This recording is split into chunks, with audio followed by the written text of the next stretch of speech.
Pirate Pete and his Parrot. Once there was a pirate called Pete who had a purple parrot. Other parrots could say pretty Polly and pieces of 8, but not Pete's. Pete's parrot could only say one thing. He did it, squawked the silly bird. It got Pete in all sorts of trouble. He did it.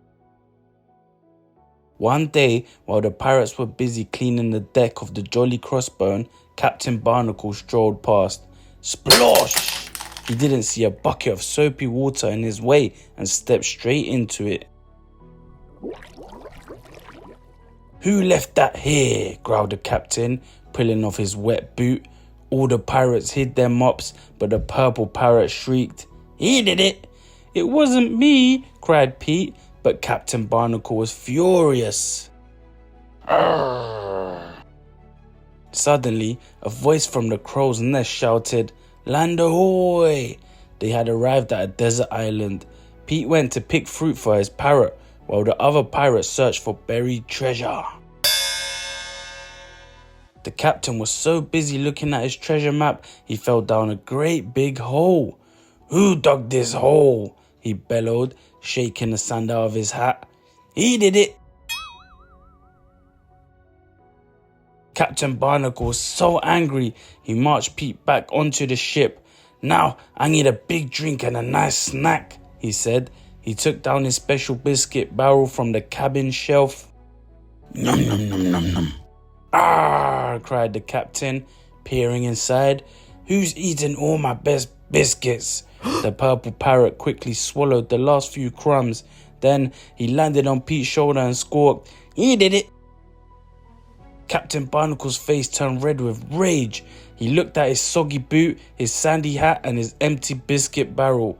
The next time you cross me, you'll be walking the plank, roared the captain, stomping off.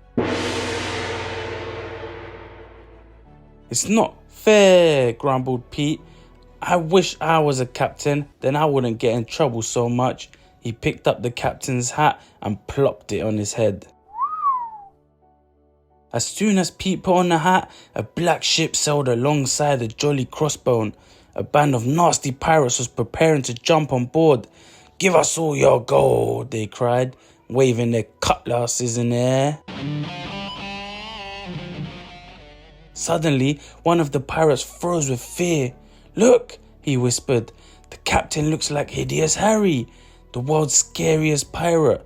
He pulled out a poster which looked just like Pete and his parrot.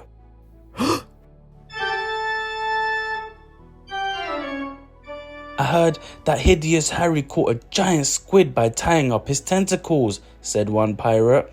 He did it.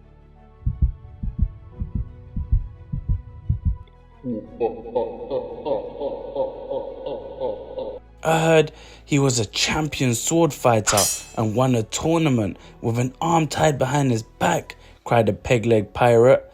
I heard he stole the sea witch's magic wand, added another, and turned his enemies into jellyfish. He did it, he did it, he did it.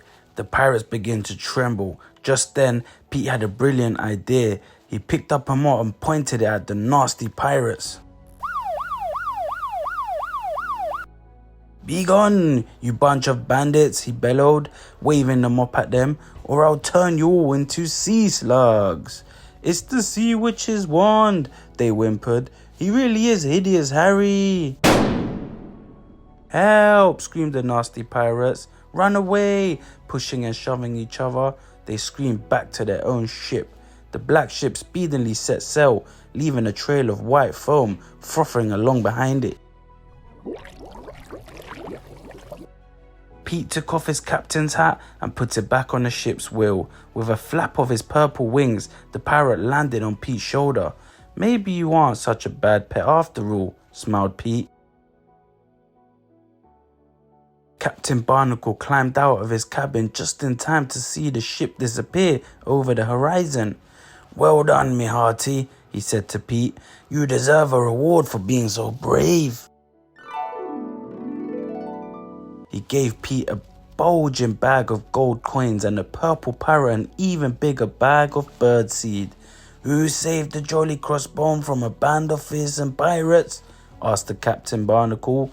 He did it,